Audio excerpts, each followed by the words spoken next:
Assalamualaikum warahmatullahi wabarakatuh. Jumpa lagi dengan saya dalam Cerita Sunda. Cerita ini diambil dari buku saya sendiri yang berjudul Beja Keur Barudak.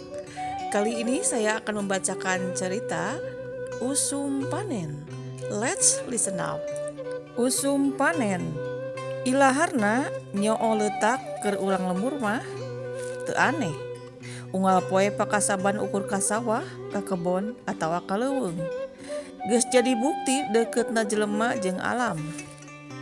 Taneuh jeung cai minangka modal pokok keur nyundang kahirupan sapopoe.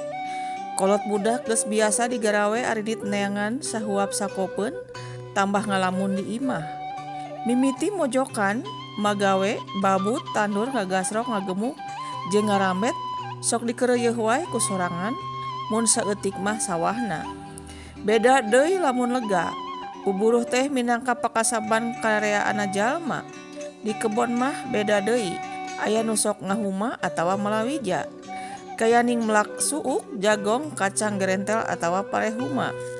Ti mimiti mencug terus ngaseuk jeung ngoyos aya nu muruhkeun. Aya nu dikeureueuh wae ku sorangan.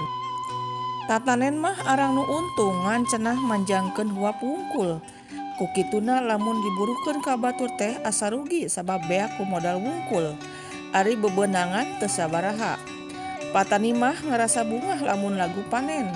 Teu ieuh mikir kacape lagu kalah hasilna mah. Teu boleh bahagia babagi ka dulur jeung ka tatangga. Tara ieuh mikir hayang nganjual.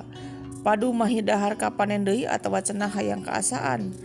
Atuh nu ngaranna jeung tatangga mah atawa dulur tara ieuh balitungan buruh. Mantuan bae basana teh. Samemeh panen di sawah, pare keur sumedeng beukah. Sok lo bagangguanana nyaeta musuhna teh manuk jeung beurit. Ti mimiti manuk piit jeung bono ting alabring sarombongan ngahakanan pare. Atuh ribut nyarieun ka kanteng ku bola atawa tali rami make kaleng di jerona aya batuan. Ditarik-tarik di saung cing kalentrung manuk kaliber sarieunun. Aya deui tetengger ku awi di bajuan nu disebut bebegi sawah. Meh bleg jiga jelema nyingsieunan. Mimitina manuk kalabur. Dilaila mah hare-hare atuh kapaksa tunggu sawah teh ti isuk meluk nepi ka sareupna kakara balik. Ke balik sakola urang tunggu deui yuk. Pok si Udi nanya ka Ewon. Hayu, tapi uing mah rek balik heula bisi emak melangeun teu bebeja mah, jawab Ewon. Beres lah, ke uing mawa sangunya jeung goreng pindang deles ditambah sambal oncomna, Udi ngolo Ewon.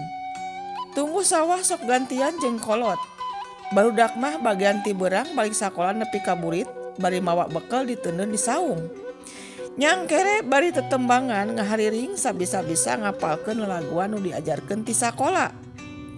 Kira-kira wanci asar atawa reup-reupan tareh magrib kakara balik ka imah. Nincak mangsa dibuat. Kolot baheula sok nyieun congcot jeung bakakak hayam.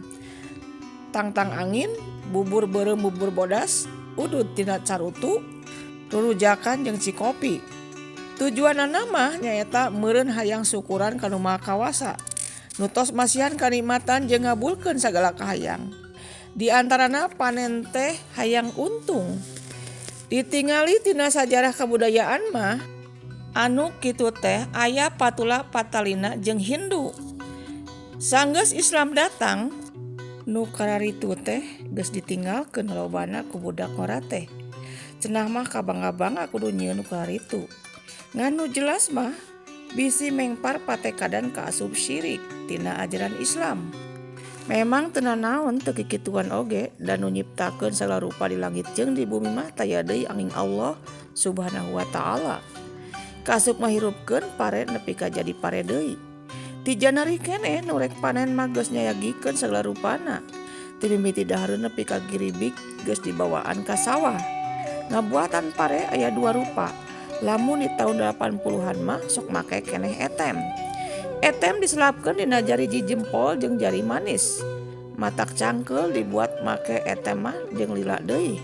Teu pare panjang teu pare pondok sarua ku etem. Matak lila teh mah motongan pare teh hiji-hiji panjangna kira-kira 7 cm tina tungtung pare teh. Rengse dibuat jari teh mani carangkeul balas utek-utekan motongan pare. Pare beunang ngetem diteundeun dina giribik, lamun di sawah mah terus diirik.